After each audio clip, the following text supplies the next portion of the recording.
तुम्हारे बस में नहीं है।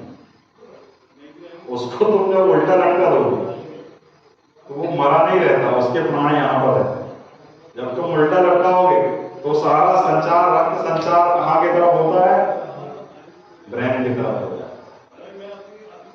जब वो ब्रेन की तरफ रक्त संचार होगा तो उसके प्राण धीरे धीरे वापस आने लगते हैं। ये तुम प्रायोगिक विधि है, साइंटिफिक कह सकते हो।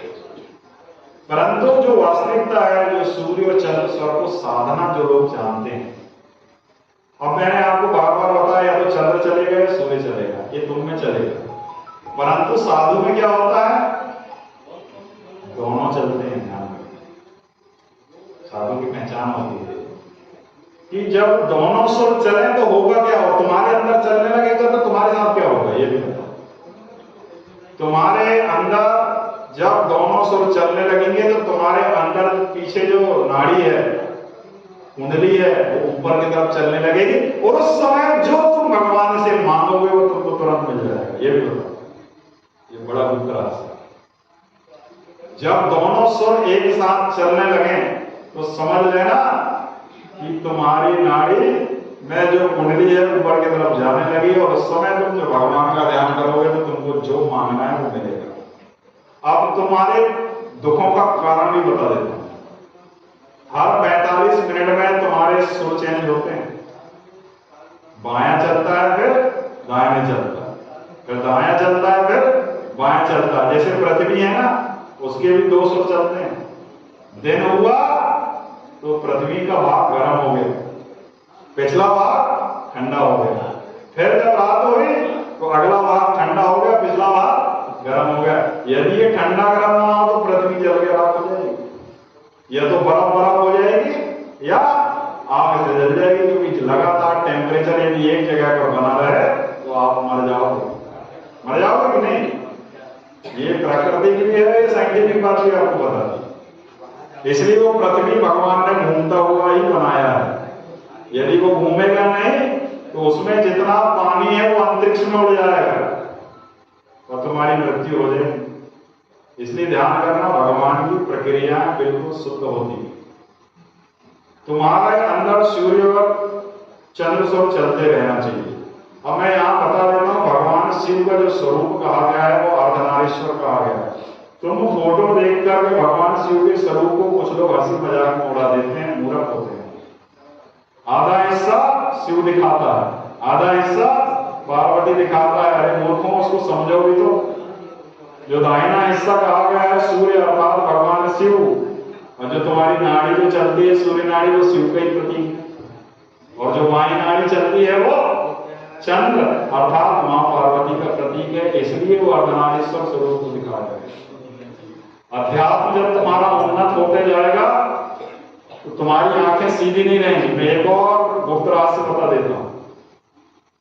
तुम संत की पहचान कैसे करते हो?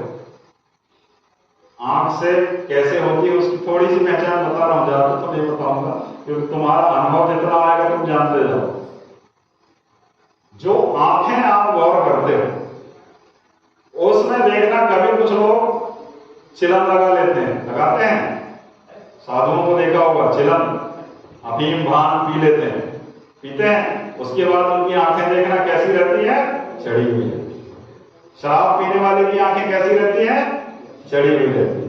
और जो आध्यात्मिक पुरुष है उसकी आंखें कैसी रहती हैं? यही रहस्य है। परंतु 2 अंदर है। पीने वाले की आंखें नशा उतरने के साथ नीचे हो जाती है। अफीम गांजा पीने वालों की आंखें भी नशा उतरने के साथ नीचे उतर आती। परंतु जो भगवत में लीन है भगवान में, उसकी आंखें सदैव। कई लोग हमने देखा है, ये कोई यहाँ एसपी आया हुआ था अभी 1.5 साल पहले, वो आपस में चर्चा करते थे। तो हम वो ऐसे आमने सामने एक ही मेज पे बैठे रहते थे कुछ चर्चाओं के लिए। तो एक जो मुस्लिम वर्ग के थे, नाम नहीं लेना चाहिए, उन्होंने कहा देखो जी कैसा एसपी आया है, इसकी आंखें शाम को चढ़ी रहती है। अर्थात हमको लगता है कि ये पीते रहते। उसको नहीं पता कि वो शिव भक्त था। उसकी कारण वो इसलिए, कभी भी जब ध्यान करो ना, देखो ना, तो समझ के चलना और संभाल के चलना। कौन परम तत्व है तुमको क्या पता? उसके सोचने मात्र से तुम जल के राख हो जाओगे, बाकी तो बहुत दूर की बात है। इसलिए कि उनके कर्म वैसे होते। तुमने बहुत गोपनीय रहस्य भी पा लिया है।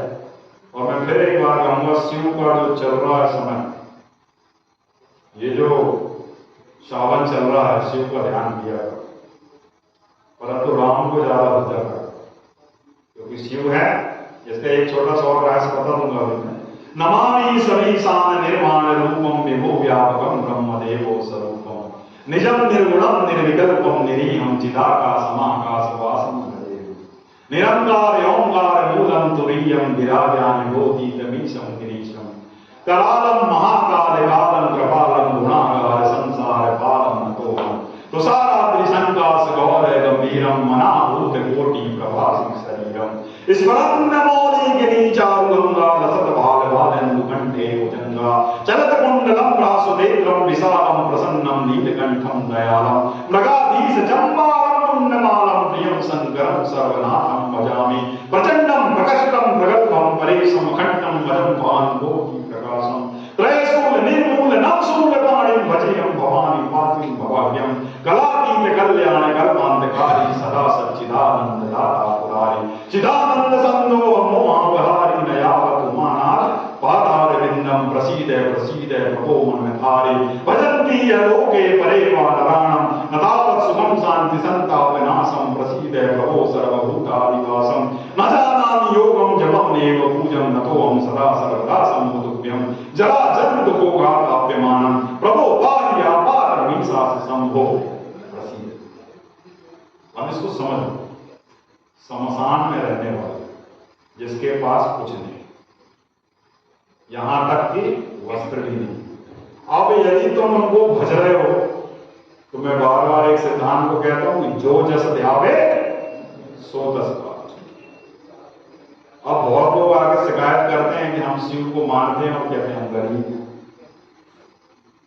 तो तुम सही तो हो, तुम्हारे गरीब होना ही तुमको चाहिए, क्योंकि भगवान को जिस भगवान को तुम ध्या रहे हो तुम वैसे ही तो बनोगे। हनुमान जी को ध्याओ, वैराग्य के गुण आ जाते।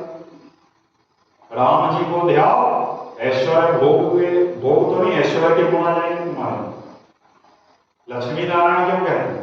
क्योंकि लक्ष्मी जी साथ में है। उस स्वरूप का जो ध्यान करोगे तो तुम्हारी समृद्धि बढ़ेगी कि नहीं बढ़ेगी? और जब तुम शिव का ध्यान करोगे तो क्या होगा? जो जस ध्यावे उनके पास तो एक घर भी नहीं है, तो तुम्हारे पास भी नहीं होना चाहिए। यदि तुम सच्चे शिव भक्त हो तो तुम्हारे पास तो कपड़े भी नहीं होना चाहिए, यहां तक कि तुमको भीख मांगते हुए ही जीवन का निर्वहन करना चाहिए। इसलिए एक और बात बता दो, दिगंबराय च दिगंबराय नमः शिवाय च नमः शिवाय। दिगंबर का मतलब समझते हो? बिना कपड़े वाले। यानी तुम कपड़े के लायक भी ना रहो। शिव को यदि सही मानते हो तो ये कपड़े भी तुम्हारे लिए ठीक नहीं है, क्योंकि तुमको इसमें शर्म आती है। अपने अंगों को छुपाने के लिए तुम कपड़ों का धारण करते। इसलिए भगवान शिव को ध्यान करना, दिगंबराय च दिगंबराय नमः शिवाय च नमः शिवाय। दिगंबर जिसकी दसों दिशाएं उसकी हैं, सब कुछ उसका है, परंतु वो कुछ नहीं लेता। शिव की यही गुण तो है, तो तुम भी वैसे बनोगे। यदि तुम्हारे पास धन आ गया और तुम कह रहे हो कि मैं शिव जी को मानता हूं, फिर गलत, सही नहीं।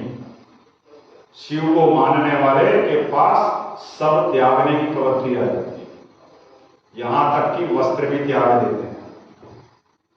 इसलिए जो सच्चे आप नागा साधुओं को देखते होंगे तो वो बड़े प्रसन्न रहते हैं बिना कपड़ों में। उसका कारण यही, शिव अर्थात शून्य, अर्थात कुछ नहीं, न ऋण न धन, अर्थात गरीब। गरीब के पास धन नहीं होगा, तो मर भी जाए तो ये चिंता नहीं रहती कि धन मेरा कोई खा तो नहीं जाए। तुम मरोगे तो तुमको यही लगेगा मेरा धन कोई हड़प ना ले मरने के बाद भी। परंतु वो यदि सच्चा शिव भक्त है तो उसको कोई मतलब नहीं। इसलिए कहा जाता है, नमामि समीशान निर्वाण रूपम विभु व्यापकम ब्रह्मदेवो स्वरूपम निजम निर्गुणम निर्विकल्पम निरीहम चिदाकाशमाकाश वासम भजे।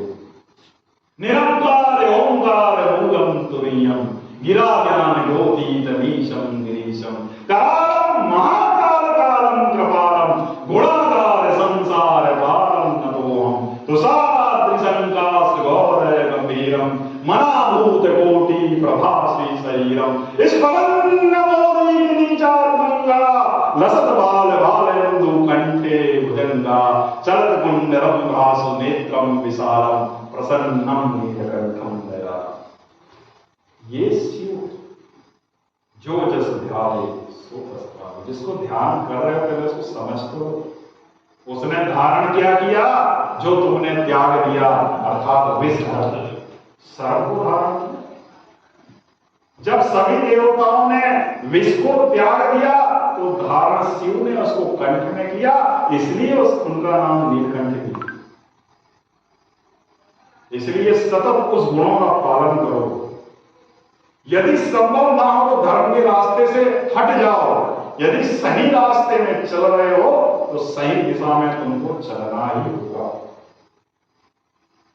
तुम्हारे अंदर इतनी अजीब शक्तियां आ जाती हैं कि तुम एक पल सोचो घटना बदल जाएगी, तुरंत बदल जाएगी।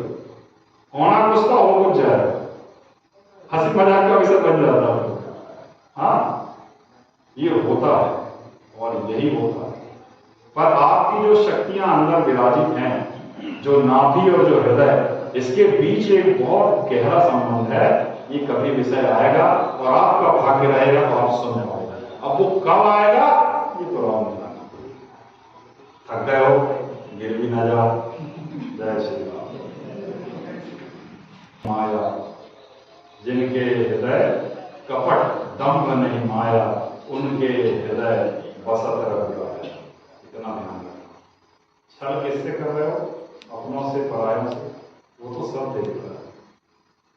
कपट अपनों से ही कर रहे हो। इन गुणों को हटा दो ना। तुम किसको दिखा रहे हो? सिर्फ अपने घर वालों को दिखा रहे हो कि मैं अच्छा हूं? नहीं, सही में तो अच्छे हो जाओ। जीवन का पथ इतना सरल हो जाएगा कि तुम समझ ही नहीं पाओगे। तुम्हारे सोचने से सृष्टि में परिवर्तन